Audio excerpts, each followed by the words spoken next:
I get out of prison, getting out of prison. One day I was out, Shaun. One day, not even 24 hours, right? Not even 24 hours. And I got money. I had some money. Not much, 500 quid, something like that. But I've come out to something. Like someone sent me money in as well. But I got something when I got out. Normally, they give you money on your discharge grant, but I had an extra bit. So I didn't hit family. My mind, getting out of Brixton prison, said, what you do, you go to get out of Brixton, you go to right, go to the end of the road, all family, because I've got family, remember all this. I haven't touched on them relationship. I'm just missing all them years. In and out, I phone mum, I'm in prison, phone my sister, there was no depth there. It was just, I was gone. That's it. I get out and I should do a right. And in the last, period of time I was in prison that time, whether that was 8 months, 10 months, a year, whatever it was, because in the end you lose. I'd have to go to my previous history to so many, 60, 70 previous convictions, something like that. A lot. I can't count. So as I get to the right, there's a phone box. The beast is going, come on, just come, one more rock, one more little bootlace chase, they used to call it. Got to use the phone. I find myself going left. For that year, obviously, now I'm like, I'm 30, whatever now. I'm growing up a bit now. I'm going to sort myself out. No,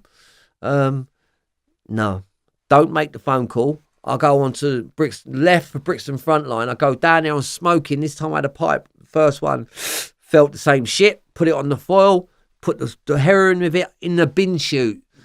Bumped into someone I know, like that. And then he comes over, we're smoking in a bin chute, So I've got this money. So I don't phone. Then I go into Camberwell Green, not far from Brixton, and cut it short. I bump into an old friend of mine, Charlie, and I don't know that he's ingested 70 Valium. Now, if anyone knows Valium, you can't give me 3, 4 or 5 even. I'd wake up with stockings and suspenders on, arrested. I don't know what's going on. By the way, I'm straight heterosexual. I'm a straight guy. I don't care how you take it. I'm just a heterosexual. I'm just saying. What I'm saying is you forget. When you take Valium and you have a bit of heroin, the reaction, the effect is like very much like that. So he is one of them people that takes pills. I didn't really take pills. So their habit, they can handle it. I can't handle pills, right? So the 3, 4 that he give me, time went by. Next minute, it was in patches. I got a scarf, I got a dart, we're cutting it, I put it round me, he's put it at him, we're going to do a robbery at 4 o'clock in the morning, 3 in the morning. The thing is this, I've got money on me. I'm up at crack house, I don't want to get the money out in front of them. That's what it is, right? Because I want to go home soon, I should have given Charlie a tenner to get rid of him, but the pills have took effect. I'm not thinking very well, and I just think, let's do a robbery, right? As God is my judge, every word's true. We come out of Camberwell, 10 minutes to walk onto Brixton Camberwell Road. As we come out onto that road, it's 4:20 in the morning. A girl faces us, right? She comes out from a corner, she faces us. Charlie sees her and goes straight across the road. As I saw him cross, I kind of saw her just go like that, terrified. His name's Charlie. This is what they said in the jury asked the question. This is the moment. I said, Paul, his name's Charlie. Paul, leave her alone. It's the wrong girl. It was enough. He looked at me like that and then he come, right? 19-year-old fucking guy. I don't do robberies like street robbery. I just don't do that. I don't care what people do. It's just I don't do that. I don't like that. So he don't really know either. I forgive him as well. It's not, it's a sad thing. What he was fighting. He's still low out there. I don't know how he's alive. He's still out. I see him not long ago in a hostel, a shithole hostel in the back streets of fucking Peckham. Old Kent Road, something like that. I see him. This is years later, 15 years, like now. Like this was back then. This was 16 years ago. This is the thing that got me into where I'm at now. But so he comes to me. We didn't get half a mile round the block She went to the bus stop. She was going to work at a big department store. And that's how we know that the depositions, the statements. 2 black ladies, lovely ladies, the old girls was there. I said, "You all right, love?" She went, no, they've attempted to rob me or whatever. They phoned the police. So there's 2 people, Charlie and me, peeled up, right? We've gone round onto Campbell New Road. Whatever she told them, it must have been like something bad because they had guns, right? And I'm half out, peeled up, which if I don't take, I could have got shot easy. On the floor. Like, it's like, what? I want out 24 hours. I like saying the word, like, I felt it was like a God moment. It was a moment that I was out 24 hours. You're 33 now. Whatever, 34. Can't remember. 33, 34, whatever it was. And this shouldn't be, this ain't right. I've got money. I've got gear and crack. They've got that because I'm not aware, because I'm so peeled up. I'll put it in between my cheeks. That's what we used to do to hide it, You can't have it in your pocket. They'll search you and find it. They found everything. They found the money. They found the gear. And again, it's like, oh my God, this shouldn't happen. Now, I looked at Charlie. I knew he wasn't capable of conversation. I could see, right? Then he was shouting through, "Oh, Joe, I'm sorry. Like, I took 70 odd Valium," and I'm in the cell going, "Oh, you should have fucking told him. You should have said he should have got me off because I genuinely weren't doing it. I don't do that. So, and I had the money, but the pills was, and I can't blame him. So ultimately, what the judge, just it's pointless talking what happened through that, but let me tell you what happened on remand in a minute. I was like a maniac on the prison. Right? I stabbed 3 geezers on the yard. What? Yeah, that's a big story. What everyone knows. Stabbed them on the yard. That was during that. I'd had enough. Right. And, 3 separate incidents. No, once on the yard. I'll tell you about it. This was during this period, right? So Charlie saw that I was going a bit wild. I robbed immediately in reception. He was with me. Robbed someone off the phone and their money, £20 note and a phone. I give Charlie the £20.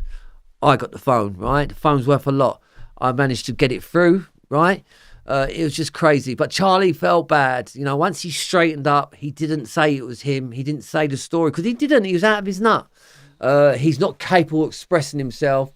Like, the police knew I weren't involved with it. Even she knew because I stopped it because I said, "Paul, leave her alone. It's the wrong." But they're not worrying about fucking me. Their job is to convict me because what the fuck am I doing out at 4:20 in the morning? Fucking going to rob someone. I weren't going to rob her. I'm with him. I stopped it, but I fought it because of that. I always went guilty apart from the ones I didn't go guilty on. That was only, I had about 3 trials, got not guilty, and 1 18 months that I got it down from, from all the burglaries, which I didn't do, this crazy life, crazy experience.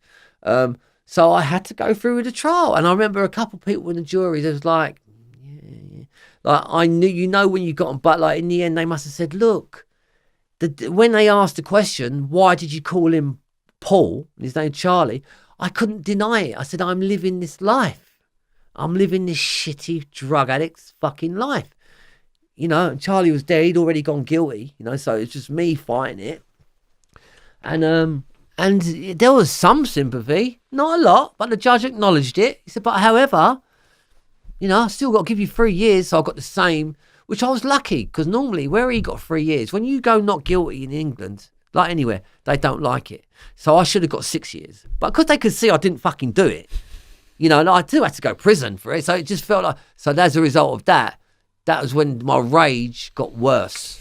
So I'm already a maniac. At times I can, control things. I was a good talker. I could get my way, and people knew me to be a good negotiator. But for silly things, not in business, which these tools, what you was talking about, how we change and turn the psychological around to like how we can work, how can we bring it out into society. Like I didn't know how to do that at this point. And so yeah, I went completely crazy. Also, just quickly, right? I remember when I went jaundice yellow. This is for fucking people to just see, right? This weren't good. I get nicked. I'm on the exercise yard. I don't know I got any hepatitis, right? Because now I've got rid of it and I've had the treatment for it. That's all years. This is all these years now where I'm like, in recovery, so to speak. I'm not in recovery. I'm in life. They call it recovery. They call it, I'm just where I'm at in my life. Is 15 years transformation. Just keep helping, keep moving into a good life. I'm living a good life. I've got an amazing life. But someone looked into my eyes on the exercise yard. He said, "Your eyes gone yellow." So I go straight off the exercise yard. Gov, look, bang, fuck me. I got shot immediately with like a luminous yellow. The medics see me, bang, straight down to the hospital. They had to fucking isolate me. No one, no, I felt like a fucking rapist. They put me down into the end cell, like just luminous yellow. I remember scratching like that. Big lumps come up. Just, oh my God, right? Terrified I was.